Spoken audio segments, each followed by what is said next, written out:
bad addict. Every time I was able to get a loan, I was doing drugs.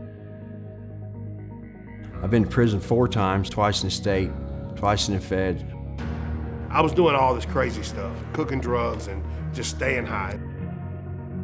God called me from a prison cell. I was a homeless drug addict, and my hope was found in a needle.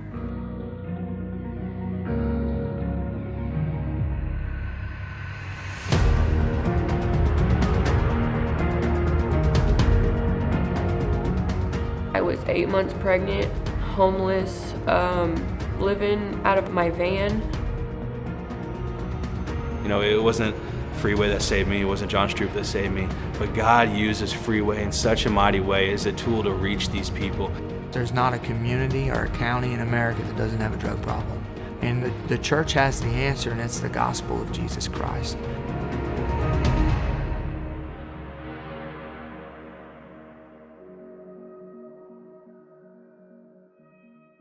Welcome to One Broken Life. My name is John Stroup with my special guest, Christina. Hi. Thanks for joining on the show today. I appreciate it. Thank you. This is One Broken Life, where we explore the intimate details of people's lives. And so many times we believe the bigger the mess, the bigger the message. And so we get to peel back the curtains and talk about you and your life and what's happened to get you to where you are today. And so we use different theme verses, but one is the Bible says that God is a broken heart, a contrite heart God will not despise. And one of my favorite verses is Philippians 1:12. It says, "Brethren, I want you to know the things which have happened to me have actually turned out for the furtherance of the gospel." And the things which happened to me, Paul's talking about all the stuff he went through. He's in prison, the suffering, the bad things, the good things, to bring him to that place to where he was an apostle, you know. And so, Christina, why don't you just share a little bit about where you know, your past, where you're from, how you grew up. Okay. I'm from a little town outside of Jefferson City, Missouri. It's called Cedar City. It was a really small community. My parents were divorced when I was really young, and I seen a lot of chaos, a lot of destruction. I wasn't sheltered from fights. I wasn't sheltered from drugs. My grandfather had taverns, and so I remember a couple of them, but it was always chaotic. My mother met a man when I was probably about 3 or 4 years old, and he became a really good, strong figure. He had tried anything and everything to keep me on the right path, which it didn't work. He stayed for about 17 years to help raise me and my sister. But chaos and the fighting, it led me to drinking when I was 11. It was easy access because my grandfather had taverns, and then he always had his fridge full for his workers. And then the flood of '93 came, and after that it was all she wrote. I went downhill. We had to leave the town I was raised in, moved to Jeff City, and I went wild. So, for just a little bit of a background, me and you, we know each other. We come from the same area, Central Missouri. So Cedar City, they've got a saying, the Cedar City River Rats, right? Yes. And so that's kind of the nickname that they gave. And when that flood came, it wiped the city out. Cedar City was just dead, underwater. The Missouri River came and flooded that place out. And so my mom was a bartender at your grandpa's bar. And so her name was Willie, and her name was Wilma Stroup, but they called her Willie. And she was a bartender at the Jungle, and it ended up catching fire and burning down. But so we have a history, and from the same area. And so you grew up in I call it a toxic environment. It's very poisonous, right? Yeah. And so not that anyone, like your mom, didn't have bad intentions to harm you, or neither did your dad, but through choices that people make who are in addiction and doing things they shouldn't be doing, right? Living a certain lifestyle, they affect their children. Correct. And so you were one of those children. And So you start drinking at 11 years old. So mentally, you were 11-year-old. I mean, until you got some serious help and stopped using, your mentality was that of a pre-teenager. Correct. Okay. So then you moved to Jeff City, and then what happens? I was able to have easier access to my dad, as meaning I would hitchhike. In Cedar, you couldn't get away with anything. I couldn't even cross the street without my parents knowing. And so when we went to Jeff City, it was easier for me to get away with everything. At 15, my dad introduced me to meth, and so I started getting high with my dad, and then drinking even more, doing other drugs, and I just became even more violent. I started beating my mom up, started fighting her, was fighting my stepdad. It just was out of control. And so I have lived with every family member on both sides, and then when that was not enough, I then started going to group homes and juveniles, and then I tried to burn the juvenile center down, the second one, and I got sent away for 3 years for it. Okay. And how old were you? I was 15 when I got sent away for 3 years. Okay.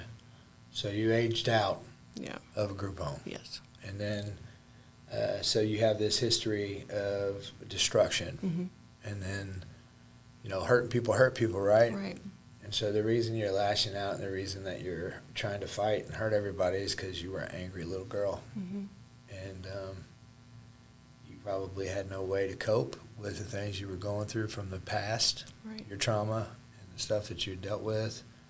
And so the outlet was anger and violence. And so I'm sure you needed a friend, you needed a counselor, you needed somebody to talk to, and you didn't have that person. Right. And so and your parents were probably very immature because they've been using drugs and alcohol a long time too, probably, most Right. likely. Yeah. And so their mentality was probably just like yours. And so there you are in a group home, and then you age out. Mm-hmm. Did you graduate? No, I remember completing 10th grade, and I remember being excited. It took a couple years for me to get my steps in there and get it together and graduate, the program. But I was excited, and I was ready to come back home. I was like, I can do this, and when you leave, I didn't have the support. I didn't have that structure. I didn't have the guidance that I needed to continue. So when I came home, my mother was divorcing my stepfather, and she ran off to Florida, and my stepdad was a mess and couldn't take care of his kids. So I went to my dad, which was partying and biker lifestyle and just always on the go, and I fell hard again. And then so I tried to do 11th grade, but because of the partying and being with my dad, it was just too much, and I quit. Okay. So you're 18 now, going on 19 years old, and you have no positive role model, male or female. Correct. Because I knew your dad, Yeah. and I did not know him that way.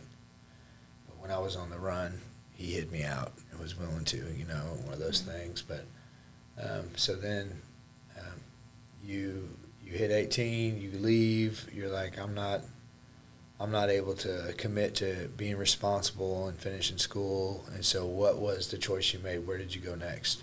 I actually got on heroin and thought I could be a dancer, and that extremely incorrect. So I had a stepsister then. She was like, nope, this ain't happening, and ended up taking me to Iowa. And so I lived up there with her for a little bit and got sober, got a job up there. And then a cousin of mine that I had looked up to, I had put him on a pedestal. I idolized him. He was getting out, and I wanted to be here. I hadn't seen him for a long, long time. And so I came down here, and that's when I was about 19, getting ready to go on 20. I had met my children's dad, and shortly after that got pregnant. Ended up staying down here. When I did find out I was pregnant, I was scared to have kids. I didn't want nothing to do with kids because I figured I'd end up just like my parents. And it frightened me. And so, but I did end up quitting drugs and alcohol while I was pregnant with Courtney. And I tried to give it my best. I tried to give it all. I wanted to prove that I could be everything that they all said I couldn't be. My whole life I was told I was a nobody, I was not going to amount to anything, I wouldn't succeed, I was a failure, and so I had to prove. It wasn't anything biblical. There was no, God wasn't in my life then, so everything, now that I look back, I had failed in it all because I didn't have God. And then I ended up having 2 other children, but in that I was still an alcoholic. I had a hard time with my pregnancies with my 2 boys. In between those, I had a miscarriage due to alcohol and drugs, and ended up leaving the state of Missouri. I went to Texas. My relationship with their dad was in and out.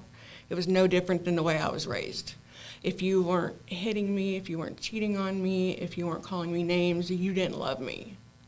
I grew up to that being love, and so I had enough, and I went to Texas. On the way to Texas, I got hit by a semi, and then I became bedridden. I ended up having surgery. So the kids were 4, 7, and 10 at that time. And so here I am in Texas, and I had a friend that was helping me, but it was still toxic. And throughout my pregnancies, I was also on pain medication. I had a doctor that was quick and easy at writing prescriptions. I'm on morphine and Vicodin and anything and everything you can think of. It was easy for me to get prescriptions. So I ended up having back surgery. I had the neurostimulator implanted. Well, I needed to come back to Missouri to have help with the kids. So within that 2-year process of running from Missouri, staying in Texas, getting hit by a semi, having surgery, then coming back, I ended up having a nervous breakdown. And I ended up giving my kids to their dad and was on drugs within a week of being back. So you have the same, your children's father is the same guy, all 3 kids? Yes. Okay. And so what are their ages when this happened? When we came back, 13, 9, and 7. I gave them to their dad. So 1 girl and 2 boys. Yes.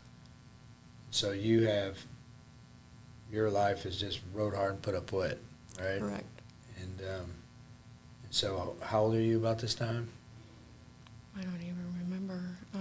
You're 18 when you left home, so you're probably mid-20s, 30. 30, because I was 21 when I Okay. had Courtney, so I'd say probably 36, 37. Okay. So now you're full metal to the pedal. We're going 100%. Yep. No responsibilities. Nope. Fighting. I didn't even reach out to the kids. My mom, my sister, and a cousin had me arrested and put me in a mental ward. And they said that I had a mental breakdown, nervous breakdown. And then I got out, and then me and my dad got into it. Me and my dad always had a loving relationship, but yet a fighting relationship. It was, he was always there, and he was always loving, but then when you mix drugs into it, I was going hard, he was going hard, we got into a physical fight. And that broke me.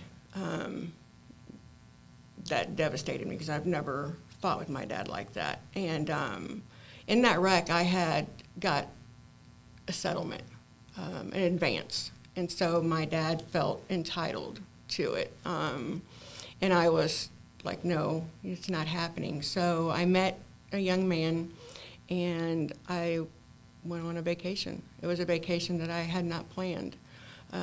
It was just going on a whim, having fun, letting go of everything, seeing where this is going to take me, all in the wrong ways, drugs, alcohol involved. I was there for 5 days, and I got arrested for attempted murder. I was in jail for 4 months, and when I went to court, the judge read an affidavit, and then he had sent 8 letters to his grandma that somehow got sent to the judge. And so because of the affidavit and the letters, I got out on bond. And I have no clue where I felt like an alien for the first time. And that's when my criminal record really started. What state? State of Louisiana. Okay, you're down south now. Oh, yeah. So did you go to prison in Louisiana? I did twice. They got a chain gang there? They do, but I didn't go to that one. Okay. I thought they still had a chain gang. I love Louisiana. It's a great people, great culture, very respectful. Yes, sir, no, sir, yes, ma'am, no, ma'am. That's what I love about Louisiana. The people. I don't like the fire ants in the swamp, but I do like the culture of Louisiana. And so, sorry, I'm ADHD. No, you're good. So there you go. So now you got a record. So the violence is now costing you something. I always tell people every time I get angry, I lose. Because I struggle with anger and impatience. Two biggest things in my life I battle with. And I have to sometimes look at myself in the mirror. When I get upset, I go, and I'll say, John, every time you get angry, you lose. I've never thought of a time when I get angry and win. Right. And so if I want to lose, I get angry. I tell myself, you're going to lose if you get angry. And so anger is making you lose now, right? And so then what? Again, my dad is a rescuer. He always came to me and my sister, you know what I mean? And so him and my cousin came down there immediately. I had met a girl in jail, and she had gave me her sugar daddy's information. And so I had nowhere to go. I remember when the judge said he was releasing me, I was like, no, wait, what? Where am I going to go? It's foreign down here to me. And so my dad came down immediately, and then I ended up going home with the sugar daddy. And then my cousin didn't like it, so she was like, well, I'm going down there. And so she ended up staying in the camper next to the house. We got a brilliant idea that the drugs down there were not as good as the drugs in Missouri. So we came up here, and I wasn't allowed to leave the parish at all. And so we ended up getting in trouble up here. And then my dad got me out of jail up here, and I went back down there within a day of court I had. And they gave me, they amended the attempted murder to a drive-by after the fact. And so I ended up doing 2 years down there. And then I was, the police afterwards came and got me, and then I came up here to do more time. In Missouri. Mm-hmm. So you've been in prison in Louisiana and Missouri. Yes. And so, I mean, there's so much to unpack, but Right. I want to really get to the good stuff of where you are today and not so much dwelling on the past. But to get there, we got to go through the muddy water, right? And so, so you end up you finally come to the place where you realize, like, remember the name of the podcast. This is One Broken Life. Right. So you come to that broken place to where you're like, Luke 15, the prodigal son. You know, you come to yourself, right? He came to himself. In Luke 15, he said, I will get up out of this pit. I will say to my father, I'm not worthy to be called your son. Make me like your hired servant. He's like, I will repent, and I'm going to go back home. I will. Right. And so he finally, because he came to that place of brokenness, he gets up, and he goes back to the Father. And so you came to that place of brokenness, right? It took a minute. When I was down there, I was just done. While I was down there, I didn't have no contact with anybody. And so my mindset was completely different. I was just done with everything. And so when I came up here, I was ready to go to prison up here. And I got a letter stating my best friend was dying. And I knew I could get out up here on bond. And so that's what I did. She was dying of cancer. And I stayed with her, and it angered me. And then 2 months later, my dad died of cancer, and that angered me. And so I really went down a downhill spiral.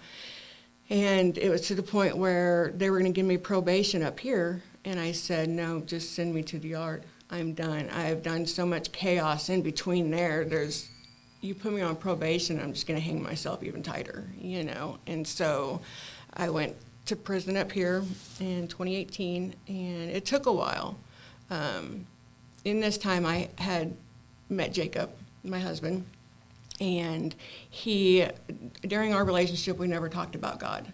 And so I get a letter from him, he's in jail, and he's telling me about God, and at first I just blow it off, right? And then something inside me was like, this is real. Like, I needed to listen to him, because he always had a way of talking to me and getting to my heart. So I started slowly, just for today, reading that. I remember asking the girls, how do you pray, in my dorm area? And it was just a slow process. So you're in prison, he's in jail, he's writing you from jail. Mm-hmm. Okay. Go ahead. Yeah. Just want to clarify that. Yeah. And so it wasn't an overnight thing. I mean, I didn't entertain anything in here. I didn't fight. I went with the rules. I had a job. I was getting my GED. I did everything that I was supposed to. For the first time, I enjoyed the structure, and so about 6 months in, I finally got my Bible, and it changed my life. I got saved on my prison bed, and when I came out, I didn't want what I used to have. And so I went to a program, and I was there for 15 months. While I was in the program, or when I was in prison, God told me I had children. And I was like, okay, what does he mean by this? And so I ended up reaching out to my children. I didn't have no contact for 5 years with my kids. And so I reached out to the caseworkers, and then when I got out of prison, it took a while, but I got to see my children. And then I slowly got custody of my youngest. And then I found out that my middle one was in residential the entire time. And so I started slowly having a relationship with my kids. And then, so your husband, who I also know from the past, how does he come back into your life? What happens there?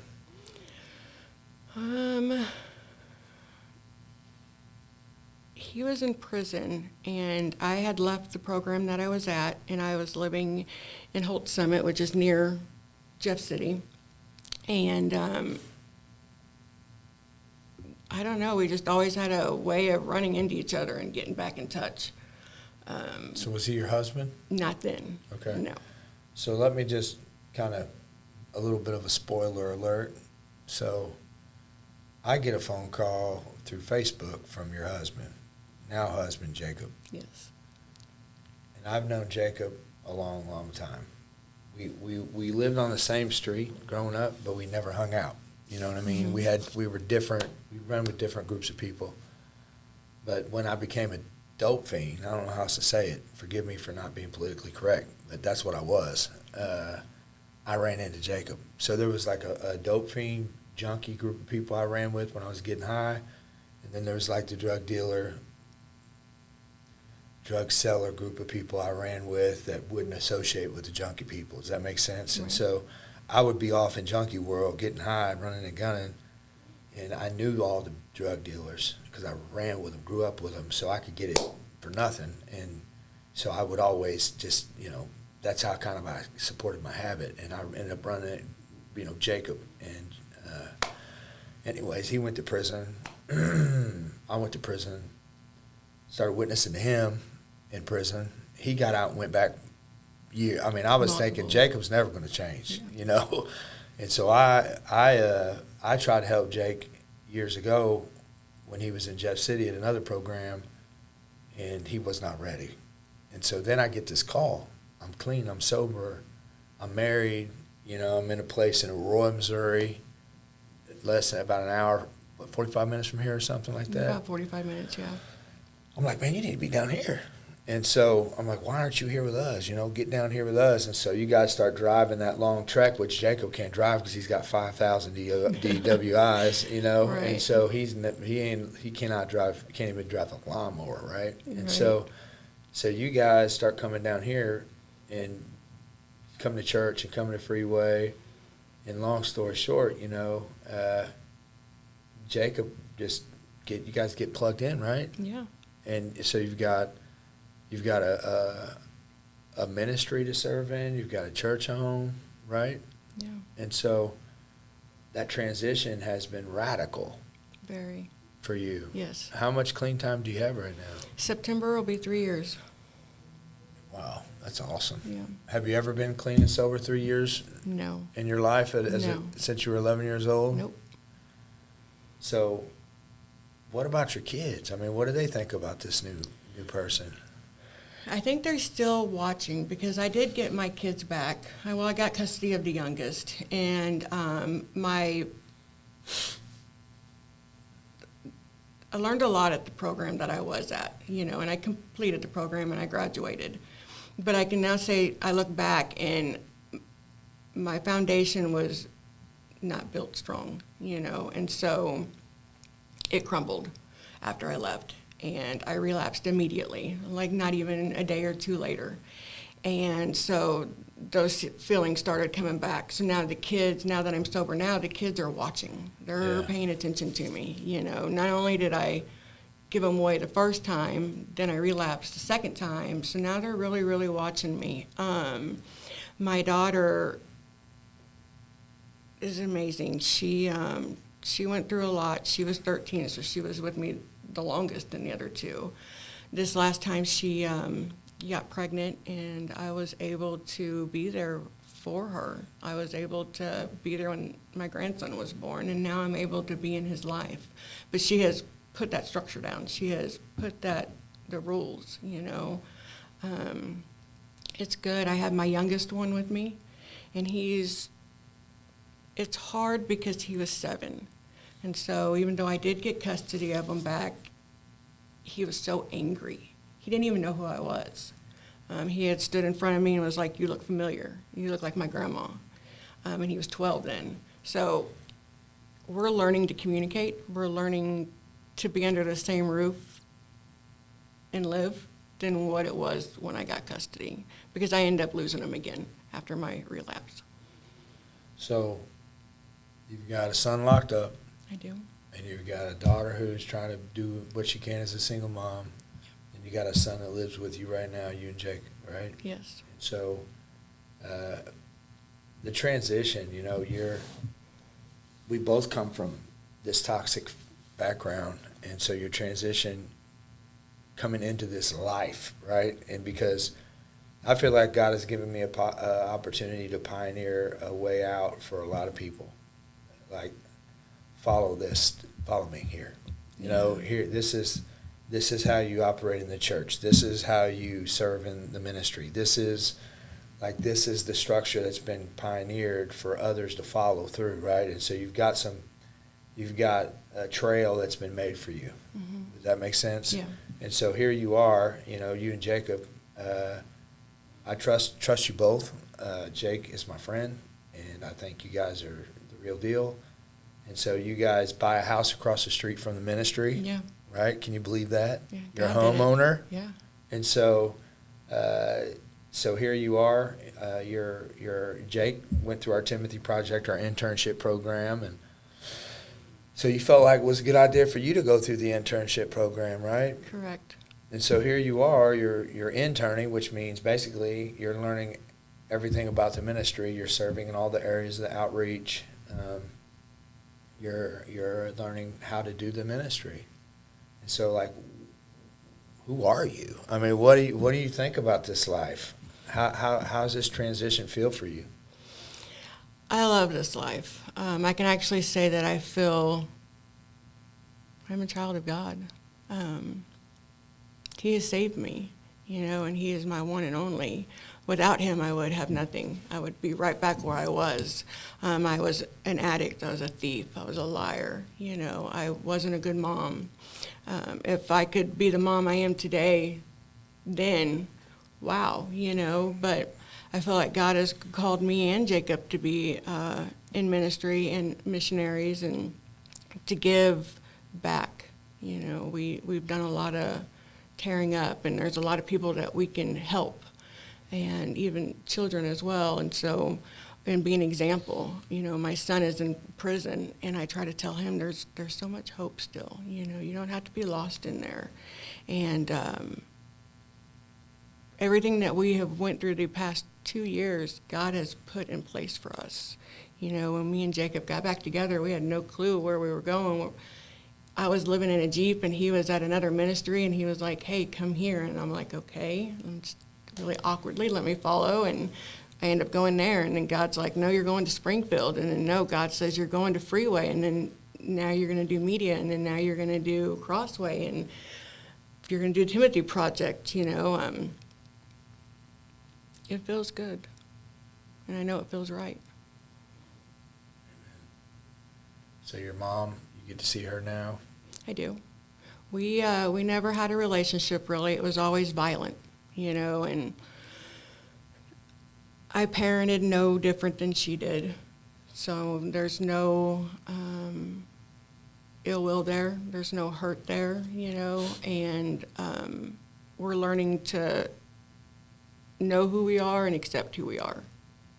Does that make sense? You know, and so I love my mom and I honor her. You know, when we went to a trip, I read my testimony to her because I wanted to honor her. I wanted her to hear my past and my story and how I took it, and she thanked me for it, you know. And so she reaches out. It's a slow process, but I love her. So there may be some ladies watching from prison right now in the same prisons you were in. Yeah. In Missouri and Louisiana, you know, maybe some in the same jails. We're on the Pando app, and we had a meeting with Pando, the guy behind bars, people who puts out those basically the tablets in the prisons, you know, and we're almost at 950,000 views. Wow. And we've seen almost 700 people saved, and so they're watching. Yeah. And there may be some ladies in there right now that are where you were, wondering what's next. What is there hope for me? What would you say to them? Surrender. Give everything to God. Everything. Your emotions, your stress, whatever is hindering. If it's hindering you, if it's hurting you, if it's causing more grief than joy, then it's not the Lord. You know, by holding on to all that, you're not allowing God to truly move you. And I know from experience, I have a son that's in prison, and the past couple of years I've struggled with that. I've seen my consequence in it. So as a mom, I can look back to my mom and even my dad, and I forgive them, you know, and there's no hard feelings, but I want to improve. I want them to improve, you know what I mean? And only through the Lord can you overcome your past when there's so much violence and so much hurt and so much anger. Is there anything else you want to say that we missed? Again, only seek the Lord. He's the only one that is going to help and heal you. Well, I'm excited for you and Jake just to see what God's going to do in your lives. I appreciate you being up here faithfully, serving a full day of the week, and coming on Saturdays and Thursdays, and you know, it's pretty cool to see it. Thank you. So let me pray for us. Let me say bye first. You guys, thank you for joining us. Thank you for being on One Broken Life. My name is John Stroup. My special guest, Christina. And if you like One Broken Life, if you've enjoyed this, you could share it with your friends. If you want to partner with Freeway, as we continue to reach One Broken Life, you can become a partner of ours. You can go to freeway-ministries.com and make a one-time gift, or you can become a monthly partner. So until we see you next week, thank you for joining us. We'll see you later.